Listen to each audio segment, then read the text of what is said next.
Hello there, my viewers. I am back. Isn't it freaking great to listen to my lovely voice? Anyway, this is your host here. Once again, it is Team Freaking Rai. Now is that time once again to discuss some wrestling news. Now, do you guys remember when Seth freaking Rollins got injured at the live event? It seemed like yesterday, but it happened back in 2015. It was very, very hard to watch the video footage, Wow. Very, very hard to watch. Now, I love Seth Rollins. He's a very, very awesome wrestler. He came a long way in the WWE, he cashed in and he made history, but when he was champion, he hardly defended that belt. I don't think he was a very good champion in my eyes, but it was very cool. He had the belt. But and then he came back last year at Extreme Rules. That was a very, very awesome moment. Okay? I'll put the link, scratch it. I'll put the article down below, and hopefully he'll get his belt back and have a long title run. Now, I know he's a current tag team champion with Dean Ambrose, but eventually he's gonna lose the belt and go back to the main guy on the Raw roster, maybe possibly going to SmackDown roster. Who the hell knows? Now, I was part of history, and probably a lot of YouTubers was part of history when they cashed in at WrestleMania 31. That never ever happened since they brought in the Money in Bank briefcase into the fold in WWE, So, and probably everyone knows it was a long, long process for Seth freaking Rollins. He had to have rehab, and he had to get clear from WWE doctors and his own personal doctor probably, and probably he was bored. Probably he was playing video games left and right. Probably playing Madden and all that stuff. And, this guy is a great wrestler. And can you think of a dream match for him and whoever? He had a pretty good match between him and John Cena. I love when he broke his nose because, and actually that was very harsh words I said. I don't like John Cena. He had a great match between him and John Cena for the U.S. belt. Title versus title. I think it was title versus title. No, it was just U.S. belt.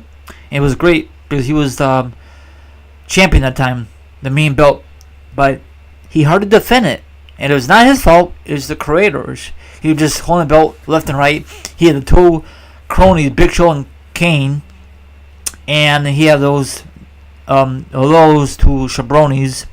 They were just two wastes of airtime.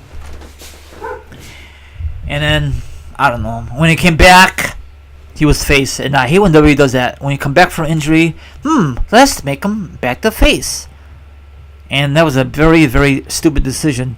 Now, I see a lot of people on social media, when is Seth Rollins going to turn back to heel? When is Seth Rollins going to turn back to heel? Hey, guys and gals, it don't matter. He gets paid regardless. If he's face or if he's heel. I like him as it is, but I know you guys like him when he was a heel because he was more edgier on the promos. But if he was in the TV 14 era, he could go off the chart. He could cuss, and it won't be beeped out. Yes, I know The Rock does it because Rock has the money and he's Mr. Hollywood, so they let it slide. That's not really fair to the other WWE superstars, but whatever. So I don't know if you guys remember that moment when actually it was not a really moment. It was a scary moment when Seth freaking Rollins got injured. I guess he was doing a powerbomb against Kane. He was going to put him through a table, and then it backfired. His knee buckled, and it was very scary. And they decided to have a freaking tournament, and you know who won it? Roman Reigns, and after that, Sheamus had to cash in. It's emergency cash in because that's not the original plan. And then Roman and Sheamus had a very, very awful awful feud. I hate that feud. Sucked. I don't know if Roman sucks or the Sheamus sucks, or maybe they both suck. Because they can't wrestle very good for each other. They just suck. I just can't stand Roman. I cannot stand Sheamus on his own. But with Cesaro, that is a different story. So I don't know what to also say about this. So I know he's very antsy. Get his belt back, the main belt for Raw. Hopefully he gets belt back. I like to see him versus. Oh my gosh, I can't think of a dream match. Can you guys think of a dream match? Seth Rollins versus whoever, maybe at Mania, Royal Rumble next year, maybe at Survivor Series. But they're gonna do a Survivor Series. I'm assuming they're gonna do, hopefully, a classic 5-on-5 like Team Seth Rollins versus his opponents. I'm not too sure. But once again, I'll put the link down below. Have a good one and hit that notification on your freaking blasted phone. I'm out here. Have a good one. And that wraps it up. Thank you for listening. What do you think about Seth freaking Rollins now? Do you think he will ever get that main belt? Or do you think WWE is going to let him keep the WWE Raw Tag Team Champions with Dean freaking Ambrose? Have a good one. Later.